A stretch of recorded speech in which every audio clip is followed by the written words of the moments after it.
ನಿನ್ನೆ ಪ್ರೀತಿಸುವೆ ಭಾಗ 115. ಚಿನ್ಮಯನ ಬಾಡಿ ಎದ್ದು ಕೂತು ಆಮೇಲೆ ಮತ್ತೆ ಮಲಗಿದ್ದನ್ನು ನೋಡಿದ ಶವಗಾರ ನೋಡಿಕೊಳ್ಳುತ್ತಿದ್ದ ವ್ಯಕ್ತಿ ಗಾಬರಿಗೊಂಡು ದೆವ್ವ ಅಂತ ಜೋರಾಗಿ ಕಿರುಚಿ ಅಲ್ಲಿ ಪ್ರಜ್ಞೆ ತಪ್ಪಿ ಬಿದ್ದು ಬಿಟ್ಟರು. ಇವರು ಕಿರುಚಿದ ಶಬ್ದ ಹೊರಗಡೆಯಿಂದ ಇದೇ ರೂಮಿಗೆ ಬರುತ್ತಿದ್ದ ರೆಡ್ಡಿಯವರಿಗೆ ಕೇಳಿಸಿತು.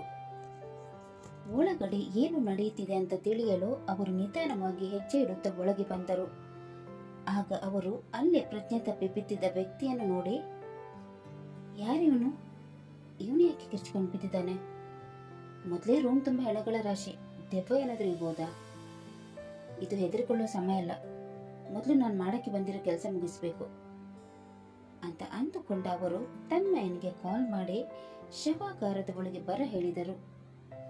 ಹೆಣಗಳನ್ನು ಇರಿಸಲಾಗಿದ್ದ ಒಂದೊಂದೇ ಡ್ರಾಯರ್ ಅನ್ನು ಓಪನ್ ಮಾಡಿ ನೋಡಿದರು. ಇವನ ಹೆಣನ ಎಲ್ಲಿ ಅಂತ ಹುಡುಕ್ಲಿ? ಸಾಯೋದಕ್ಕೂ ಮುಂಚೆನೂ ನನಗೆ ಇಷ್ಟವಿಲ್ಲದ ಕೆಲಸ ಮಾಡಿ ಕಾಟ ಕೊಡ್ತಿದ್ದ.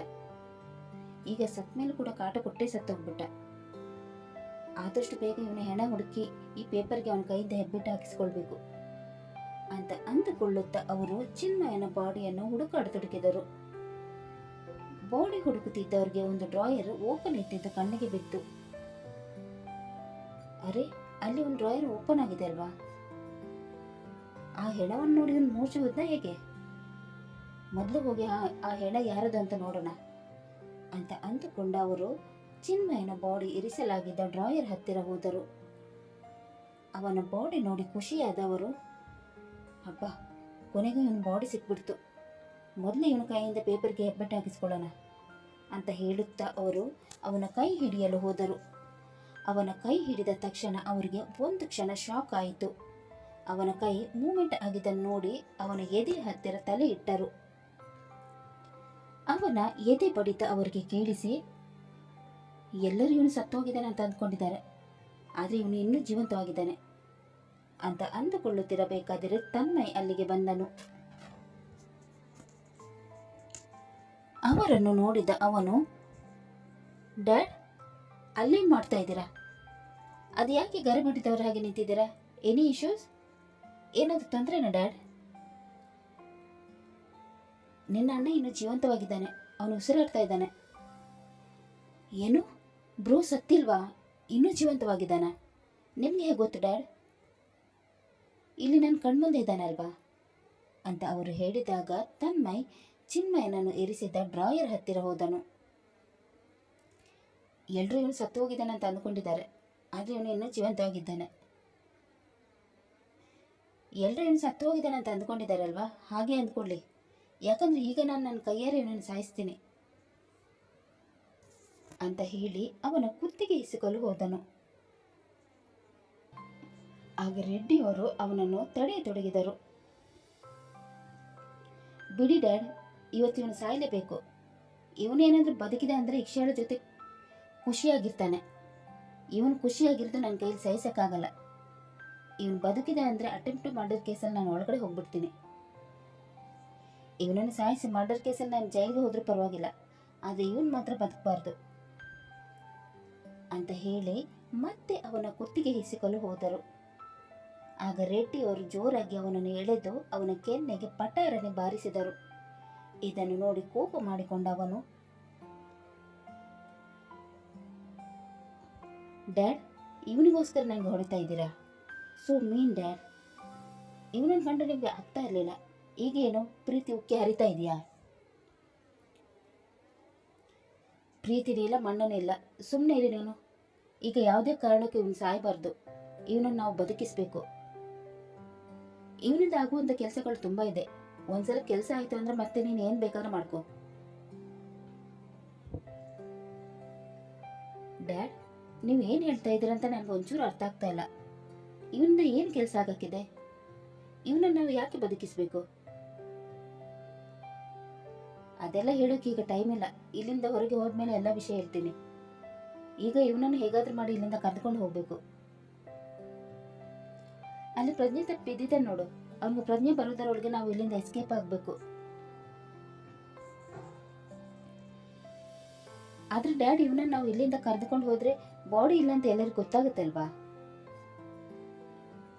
ಅದಕ್ಕೂ ನನ್ನ ಹತ್ರ ಪ್ಲಾನ್ ಇದೆ ಅಂತ ಅವರು ಹೇಳುತ್ತಿರಬೇಕಾದರೆ ಡಾಕ್ಟರ್ ಅಲ್ಲಿಗೆ ಬಂದರು. ನೀವು ಇನ್ನೂ ಇಲ್ಲೇ ಇದ್ದೀರಾ?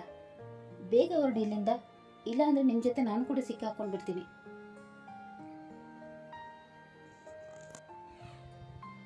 ಡಾಕ್ಟರ್, ನಾ ಹೋಗೋದ್ರೊಳಗೆ ಒಂದು ಕೆಲಸ ಆಗಬೇಕು, ಅದಕ್ಕೆ ನೀನು ನಮಗೆ ಹೆಲ್ಪ್ ಮಾಡಬೇಕು.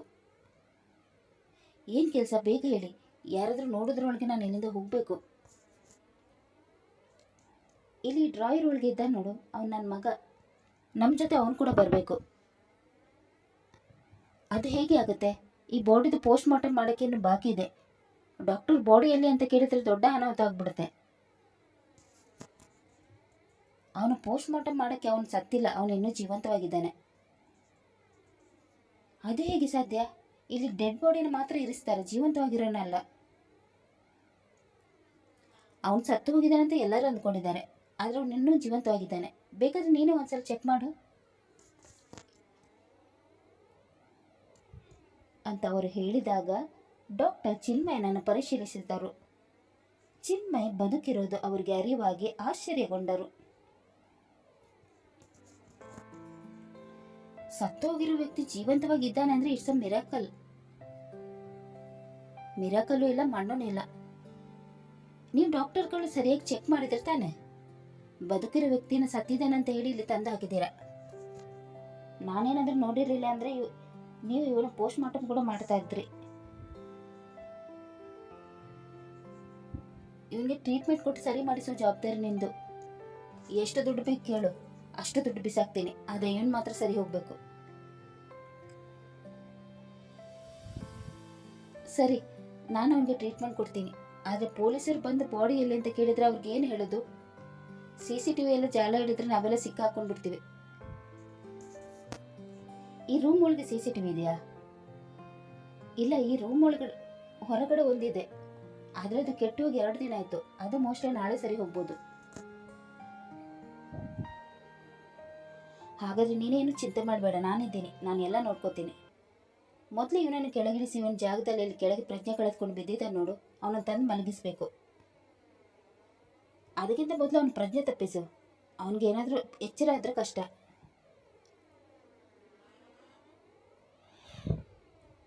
ಅವನನ್ನು ಇಲ್ಲಿ ತಂದು ಮಲಗಿಸಿದ್ರೆ ನಿಮ್ಮ ಮಗ ಯಾರೋ ಅವನು ಯಾರೋ ಅಂತ ಇಲ್ಲಿದ್ದವ್ರು ಗೊತ್ತಾಗಲ್ವಾ? ಗೊತ್ತಾಗದೇ ಇರೋ ಹಾಗೆ ನಾನು ನೋಡ್ಕೋತೀನಿ. ಮೊದಲು ನೀನು ಅವನಿಗೆ ಪ್ರಜ್ಞೆ ತಪ್ಪಿಸು ಅಂತ ರೆಡ್ಡಿ ಅವರು ಹೇಳಿದಾಗ ಡಾಕ್ಟರ್ ಶವಾಗಾರದ ಇನ್ಚಾರ್ಜ್ ಹತ್ತಿರ ಹೋಗಿ ಪ್ರಜ್ಞೆ ಕರುಳಿದುಕೊಂಡಿದ್ದ ಅವರಿಗೆ ಮತ್ತೆ ಬೇಗನೆ ಪ್ರಜ್ಞೆ ಬರದ ಹಾಗೆ ಪುನಃ ಪ್ರಜ್ಞೆ ತಪ್ಪಿಸಿದರು. ರೆಡ್ಡಿ ಮುಂದಕ್ಕೆ ಏನು ಮಾಡುತ್ತಾರೆ ಅಂತ ಡಾಕ್ಟರ್ಗೆ ಒಂಚೂರು ಐಡಿಯಾ ಕೂಡ ಇರಲಿಲ್ಲ. ಎಲ್ಲರೂ ಸೇರಿ ಶವಾಗಾರದ ಇನ್ಚಾರ್ಜನ್ನು ಚಿನ್ಮಯಿಂದ ಡ್ರಾಯರಲ್ಲಿ ಮಲಗಿಸಿ ಚಿನ್ಮಯನನ್ನು ಒಂದು ಸ್ಟ್ರೆಚರಲ್ಲಿ ಮಲಗಿಸಿದರು. ನೀವೆಲ್ಲ ಬ್ಯಾಕ್ ಡೋರಲ್ಲಿ ಹೋಗಿ, ಯಾರಿಗೂ ಗೊತ್ತಾಗಲ್ಲ. ನಾವು ಮಾತ್ರ ಅಲ್ಲ ಡಾಕ್ಟರ್, ನೀನು ಕೂಡ ಇಲ್ಲಿಂದ ಹೊರ ಹೋಗ್ಬೇಕು. ಇಲ್ಲಾಂದ್ರೆ ನೀನು ಕೂಡ ಇವರೆಲ್ಲ ಜೊತೆಗೇನೆ ಸತ್ತೋಗ್ಬಿಡ್ತೀಯ.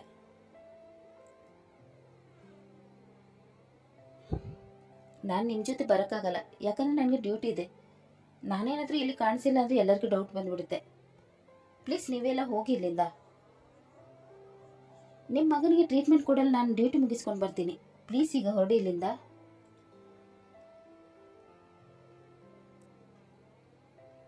ಡಾಕ್ಟರ್, ನಿಮಗೆ ನಾನು ಹೇಳ್ತಾ ಇರೋದು ಅರ್ಥ ಆಗ್ತಾ ಇಲ್ಲ. ನಾವೆಲ್ಲ ಬ್ಯಾಕ್ ಡೋರಲ್ಲೇ ಹೋಗೋದು. ನೀನು ಅಂದ್ಕೊಂಡಿರೋ ಥರನೇ ಈ ಹಾಸ್ಪಿಟಲಲ್ಲಿ ಇರ್ತೀಯ. ಈಗ ನಾನು ಈ ಶವಾಕಾರಕ್ಕೆ ಬೆಂಕಿ ಇಡ್ತೀನಿ, ಎಲ್ಲರೂ ಬಾಡಿ ಸುಟ್ಟು ಹೋಗುತ್ತೆ. ಆಗ ನನ್ನ ಮಗ ಎಲ್ಲಿ ಅಂತ ಯಾರಿಗೂ ಗೊತ್ತಾಗಲ್ಲ.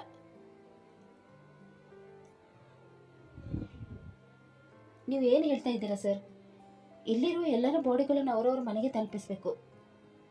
ಜೀವ ಹೋಗಿರುವವರ ಮನೆಯವರು ಮೊದಲೇ ದುಃಖದಲ್ಲಿ ಇರ್ತಾರೆ. ಈಗೇನಾದರೂ ಅವ್ರ ಬಾಡಿನ ಸುಟ್ಟು ಹೋಯ್ತು ಅಂದರೆ ಅವ್ರ ಮನೆಯವ್ರಿಗೆ ನೋವಾಗುತ್ತಲ್ವಾ ಸರ್? ಎಲ್ಲ ಡೆಡ್ ಬಾಡಿನೇ ಇರೋದು. ಆದರೆ ಈ ಡ್ರಾಯರಲ್ಲಿ ಇಲ್ಲಿನ ಇನ್ಚಾರ್ಜ್ ಇದ್ದಾರೆ, ಅವರಿನ್ನೂ ಸತ್ತಿಲ್ಲ, ಬದುಕಿದ್ದಾರೆ. ಬದುಕಿರೋರನ್ನು ಸಾಯಿಸಿದರೆ ಅಪರಾಧ ಅಲ್ವಾ ಸರ್? ಇಂಥ ಕೆಟ್ಟ ಕೆಲಸ ಮಾಡಿದ್ರೆ ಆ ದೇವ್ರು ನಮ್ಮನ್ನು ಮೆಚ್ತಾನ? ಖಂಡಿತ ಇಲ್ಲ ಸರ್. ಈ ಕೆಲಸ ಮಾಡೋಕ್ಕೆ ನಾನು ಖಂಡಿತ ಅವಕಾಶ ಮಾಡಿಕೊಡಲ್ಲ. ಒಬ್ಬ ಏನು ಗೊತ್ತಿಲ್ಲದ ಅಮಾಯಕನನ್ನು ಸಾಯಿಸೋಕ್ಕೆ ನಾನು ಪರ್ಮಿಷನ್ ಕೊಡಲ್ಲ. ನಾವುಗಳು ಡಾಕ್ಟರ್ ಪೇಷಂಟಿನ ಜೀವ ಉಳಿಸೋದು ನಮ್ಮ ಧರ್ಮ, ಅದು ಬಿಟ್ಟು ಅವ್ರನ್ನ ಸಾಯಿಸೋದಲ್ಲ. ನೀವಿನ್ನು ಹೊರಡಿ ಸರ್, ನನಗೆ ಡ್ಯೂಟಿ ಇದೆ.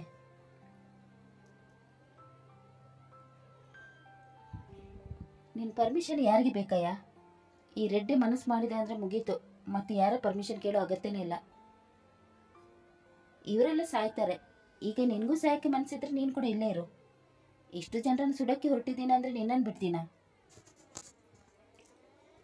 ಬದುಕೋ ಆಸೆ ಇದ್ರೆ ನನ್ನ ಜೊತೆ ಕೈ ಜೋಡಿಸು, ಇಲ್ಲ ಅಂದರೆ ಇಲ್ಲೇ ಸಾಯಿ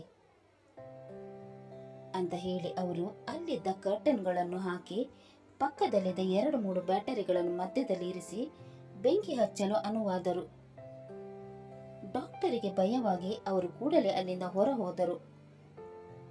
ರೆಡ್ಡಿ ಅವರು ಮೊದಲು ಕರ್ಟನ್ಗೆ ಬೆಂಕಿ ಹಚ್ಚಿ ಲೈಟರ್ನಿಂದ ಒಂದೊಂದೇ ಬಾಡಿಗೆ ಬೆಂಕಿ ಹಚ್ಚತೊಡಗಿದರು. ತನ್ಮಯನಿಗೆ ಚಿನ್ಮಯನನ್ನು ಕರೆದುಕೊಂಡು ಹೋಗಲು ಹೇಳಿದರು. ತನ್ಮಯ್ ಮುಖಕ್ಕೆ ಮಾಸ್ಕ್ ಹಾಕಿ ವಾರ್ಡ್ ಬಾಯ್ ವೇಷದಲ್ಲಿ ಚಿನ್ಮಯನನ್ನು ಸ್ಟ್ರೆಚರಲ್ಲಿ ತಳ್ಳಿಕೊಂಡು ಹೋಗತೊಡಗಿದನು. ರೆಡ್ಡಿ ಅವರು ಕೊನೆಯದಾಗಿ ಬ್ಯಾಟರಿಗೆ ಬೆಂಕಿ ಹಚ್ಚಿ ಕೂಡಲೇ ಅಲ್ಲಿಂದ ಹೊರ ಹೋದರು. ಬೆಂಕಿಯ ಕೆನ್ನಾಲಿಗೆ ಬ್ಯಾಟರಿ ಬ್ಲಾಸ್ಟ್ ಆಗಿ ಬೆಂಕಿ ರೂಮ್ ಎಲ್ಲ ಆವರಿಸಿಕೊಂಡು ಬಿಟ್ಟಿತು. ನೋಡುತ್ತಿದ್ದಂತೆ ಎಲ್ಲ ಹೆಣಗಳು ಸುಟ್ಟು ಕರಕಲಾದವು. ಕತೆ ಮುಂದುವರಿಯಿತು. ರೆಡ್ಡಿ ಅವರು ಚಿನ್ಮಯನಿಂದ ಯಾವ ಪೇಪರ್ಗೆ ಸೈನ್ ಮಾಡಲು ಹೊರಟಿದ್ದಾರೆ ಹಾಗೂ ಚಿನ್ಮಯ್ ಜೀವಂತವಾಗಿರುತ್ತಾನೋ ಇಲ್ಲವೋ ಅನ್ನೋದನ್ನು ತಿಳಿಯಲು ಮುಂದಿನ ಸಂಚಿಕೆಯಾಗಿ ಕಾಯೋಣ. ಅಲ್ಲಿ ತನಕ ಈ ಕತೆ ನಿಮ್ಗೆ ಇಷ್ಟವಾದರೆ ಲೈಕ್ ಮಾಡಿ, ಶೇರ್ ಮಾಡಿ ಮತ್ತು ಸಬ್ಸ್ಕ್ರೈಬ್ ಮಾಡೋದನ್ನು ಮಾತ್ರ ಮರಿಬೇಡಿ. ಹಾಗೆ ಕತೆ ಹೇಗಿದೆ ಅಂತ ಕಮೆಂಟ್ ಬಾಕ್ಸಲ್ಲಿ ತಿಳಿಸಿ. ಧನ್ಯವಾದಗಳು.